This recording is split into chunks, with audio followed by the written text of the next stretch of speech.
Yeah, good morning, everyone. US market had seen some sideways movement or marginally down, mainly on account of expectation of CPI, that is Consumer Price Index number today, and also there is an expectation of announcement of minutes of the September Fed meeting, so which may give indications of tapering, how fast tapering can start. CPI inflation expected at around 5.3%, and versus last month expectation of last month figure of 5.3%. So CPI inflation continue to remain high, and market will be looking at that figure for further action by the Fed. Apart from that, Asian markets are mixed. Hong Kong has not yet started, will be delayed started, but other market are some are positive and other are marginally negative, so mixed bag.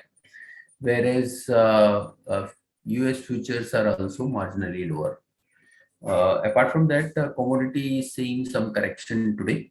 Aluminum is down by around 1%, copper is down by around 1%, iron ore is down substantially by around 5%, and steel is also down by around 3%. So commodities are seeing some softness and may see some impact on the commodity stock in India as well. So now I'll request technical team to take up from here. Good morning, everyone. I think there's some issue with Swati's network, so I'll take the technical curve for the day. Well, taking a cues from the global market, we feel Nifty is expected to give a gap up opening, and it is going to be a positive move for the day. Even yesterday, there was a good move in Nifty as well as Bank Nifty. For today, the immediate resistance for Nifty is placed at 18,050, and if there is a closing above that, then we see a further resistance at 18,130, and for immediate support for intraday is placed at 17,900, and if there's a closing below that, then 17,820 would be the next support level. Now moving on to Bank Nifty has an immediate resistance placed at around 38,800 levels, and if it gives a closing above 39,000, then 39,150 would be the next level, followed by 39,500. Whereas immediate support for Bank Nifty is placed at 38,300, followed by 38,000. Moving on to Nifty Financial Services, it is hovering around 18,500 levels. Immediate resistance for that index is placed at 18,640. And if there's a closing above that, then 18,770 would be the next resistance level.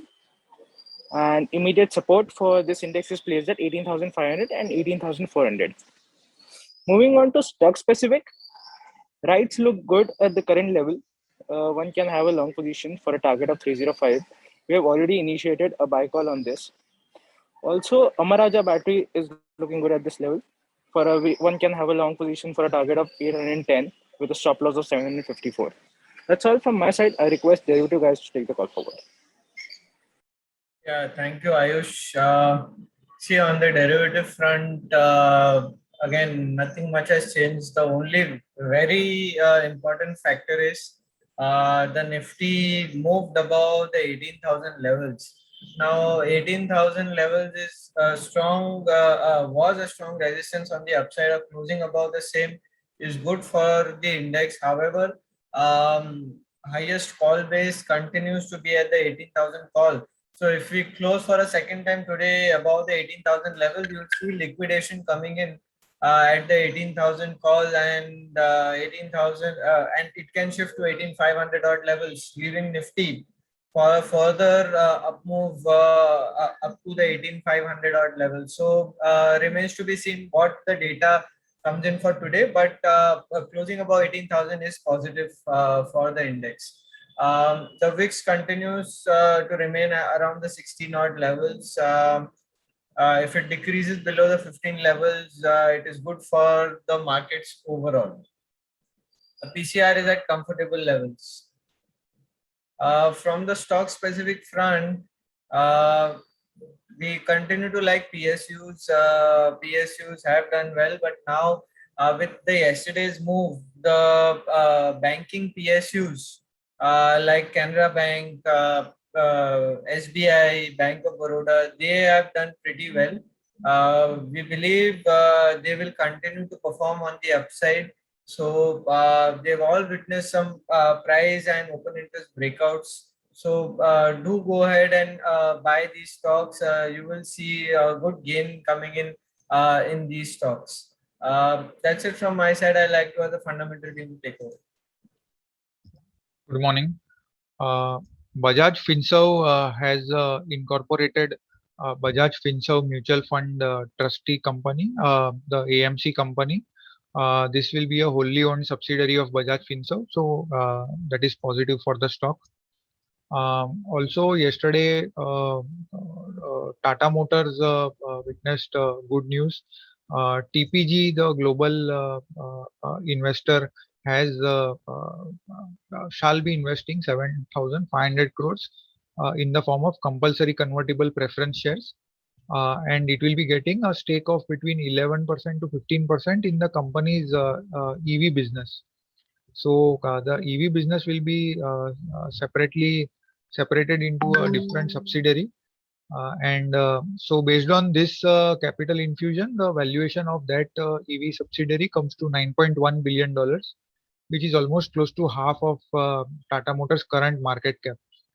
The company plans to invest in total 16,000 crores over next 5 years in the EV business, and it will be launching total 10 EVs in these 5 years. Also, company is targeting that its EV share in total passenger vehicle sales will be about 20% over next 5 years, which according to the company is far ahead of the industry level of, like, industry expectation is that EVs will be constituting the barely double digits, around 10-12%. So Tata Motors is expected to do almost double of that. So we have a positive outlook on the stock. That's it from my side. Thank you. Good morning, everyone. Yesterday, Bhansali Engineering Polymers announced their results, and results have improved.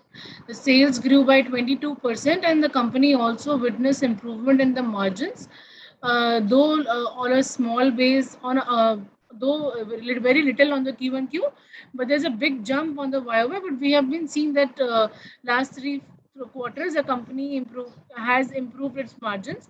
So YOY is not comparable as per me. They have also, the management is proposing to put up a brownfield expansion of around 500 crores to increase the ABS production capacity. This is likely to be done through internal accruals and would be implemented by December 2024. So it's a long way to go. This is, however, positive. The company is going in this direction. So this is likely to benefit today's trade to Bhansali, and also other companies in the same field like INEOS and Supreme Petro. GM Breweries has also announced their results, and results have improved. Sales grew by 60% almost YOY, and EBITDA margins have improved to 25% from 21% last year and 23.5% last quarter. So we are seeing that the opening up trade is benefiting all the alcoholic beverages companies, including GM. So we expect this should be a trendsetter for the sector, and expect other alcoholic beverages companies to report good quarter as well. Thank you. Now, result for next Monday, what are all expectations are there? The Monday, there are few large company results are there, like Ultratech will be announcing results on Monday. Here the volume growth expected year on year is at around 7%. Company is likely to show volume of around 21.4 million ton. Quarter on quarter, it will be more of a flattish volume. But this is seasonally or comparatively off quarter and rainy seasons. As such, we see lower volume. Apart from that, even EBITDA per ton is also likely to remain flattish year on year for the Ultratech, whereas quarter on quarter it is expected to come down by around 200 rupees. So the decline is mainly on account of the increasing cost like coal and transportation, wherein UltraTech will be uh, able to absorb comparatively better as compared to other cement company because of its size and the linkage of coal with the Coal India. So it's such a result is likely to be more of a flattish or a bit subdued and going forward also from here. Companies has taken price increase in October month to compensate for the increase in the cost, but the cost pressure is comparatively higher for cement companies with the increase in the coal prices and also the increase in transportation cost. So cement company might have to take further price increase also in November as well. So overall results are likely to be more of a flattish for UltraTech. Apart from that, we have a result of L&T Infotech on Monday, and here the results expectations are comparatively better. CC revenue growth is expected at around 5.9% for this quarter, and margins are also expected to show marginal improvement quarter on quarter from 16.4% to around 16.8%. Series but 8 times FY20 scope for further improvement. Then Route Mobile is expected to report numbers. We have the Route Mobile is generally showing a growth of around 20-25% year on year in their revenue, and the margins since last 3-4 quarters are more of a range bound between 12 and 13%, and now one need to see how it is moving. With the opening up of the economy, quite possible Route Mobile may get some benefit on that account. Then results are likely to show improvement for the Route Mobile. Then Tata Coffee is likely to report number, and we had seen that the coffee prices has increased from $155 to $185, and this is likely to get reflected into the third quarter results. So as such, result expectation is comparatively better. They will benefit where they sell raw coffee, whereas the instant coffee and all which they sell, they will not be benefiting, but the increasing prices will support the revenue. So results are likely to be better for even Tata Coffee as well. Then another result which is expected is Craftsman Automotive. Here again, they are mainly supplier to CV vehicles, majorly supplying to CVs, and CV we had seen comparatively better performance and sales growth. So Tata Craftsman Automotive also likely to report better number. So that's all from us. Thank you very much and have a good day. Subscribe to our YouTube channel for in-depth interviews of India Inc. and press the bell icon so that you do not miss our updates.